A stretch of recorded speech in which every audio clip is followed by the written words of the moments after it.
இன்னைக்குரிய devotion அந்த மனுஷன் எசேக்கியேல் 22:30. தேவன் எதற்காக ஒரு மனிதனை தேடினார்? பாவத்துல மூழ்கி கிடக்கிற மனுகுலம் அழிந்து நரக பாதாளத்துல சென்று விடாதபடி அவர்களுக்காக தேவ சமூகத்துல இரக்கத்துக்காக கெஞ்சி மன்றாடக்கூடிய ஒரு மனுஷனை தேடுறாரு. கர்த்தருடைய அங்கலாய்ப்பும் எதிர்பார்ப்பும் இந்த வேத வசனத்துல வெளியாகுது.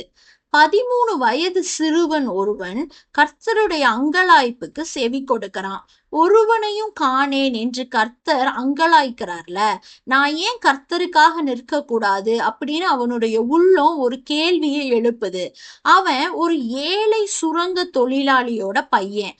ஆனாலும் அவனுடைய உள்ளத்துல ஒரு ஜெப ஆவி பற்றி எரிந்து கொண்டே இருக்கு. பாவம் நிறைந்த உலகத்தை விட்டு தேவ சமூகத்துக்கு ஓடி போய் கர்த்தருடைய பாதத்துல விழுந்து அழுவது அவனுடைய வழக்கமாக இருந்துச்சு. உலகத்தின் மேன்மைய அவன் விரும்பல. உலகத்துல முன்னேற வேண்டும் என்றோ, செல்வங்களை குவிக்கணும், நிறைய சம்பாதிக்கணும் அப்படிங்கிற சிந்தனை அவனுக்கு வரல. அவனுடைய உள்ளத்தின் அங்கலாய்ப்பெல்லாம் பாவிகள் ரட்சிப்படைய வேண்டும் அப்படிங்கிறது தான், ஒரு எழுப்புதல் உருவாகணும் அப்படிங்கிறது தான் அவன் எண்ணமா இருந்துச்சு. அவன் மற்றவர்களுடைய கண்களுக்கு தன்னை வெளிப்படுத்தாதவனா, தேவ சமூகத்துல மாத்திரம் விழுந்து கிடக்கிறவனா, தன்னுடைய நாட்களை கிட்டத்தட்ட 13 ஆண்டுகள் ஜெபத்திலேயே கழித்து வரான். எதுவுமே பண்ணாம சும்மா. அவனுடைய 21வது வயதுல தன்னை பூரணமா கர்த்தருக்கென்று அர்ப்பணிக்கிறான். ஆண்டவரே, என்னை பூரணமா ஆண்டு கொள்ளும் அப்படின்னு கதறி அழுது ஒப்பு கொடுக்கிறான். திறப்பின் வாசலில உத்தரவாதத்தோடு நிற்க தீர்மானித்த அவனை விசேஷித்த அபிஷேக தைலத்தினால கர்த்தர் அபிஷேகம் பண்ணினாரு. அவன்தான் ஈவன் ராபர்ட்ஸ், வேல்ஸ் தேச எழுப்புதலின் முன்னோடி. அவர் தேசத்துல எழுப்புதல் ஏற்படுத்த வேண்டும்னா 4 காரியங்களை செய்ய வேண்டும் அப்படின்னு சொல்றாரு. ஃபர்ஸ்ட், நாம் நம் கடந்த கால பாவங்கள் யாவையும் அறிக்கையிட வேணும். 2வது, யாரோடெல்லாம் ஒப்புரவாகணுமோ, மன்னிப்பு பெற்றுக்கொள்ளணுமோ அதை எல்லாம் திருப்பி செலுத்த வேண்டும். அதை எல்லாம் செய்யணும் அப்படின்னு சொல்றாரு. 3வது, ஆவியானவருக்கு பூரணமாக ஒப்பு கொடுக்கணும் நம்மள. 4வது, கிறிஸ்துவ பகிரங்கமா அறிக்கை செய்யணும்னு சொல்றாரு. அப்போது ஆண்டவர் நிச்சயமாக எழுப்புதலை தந்தே தீருவார்னு சொல்றாரு.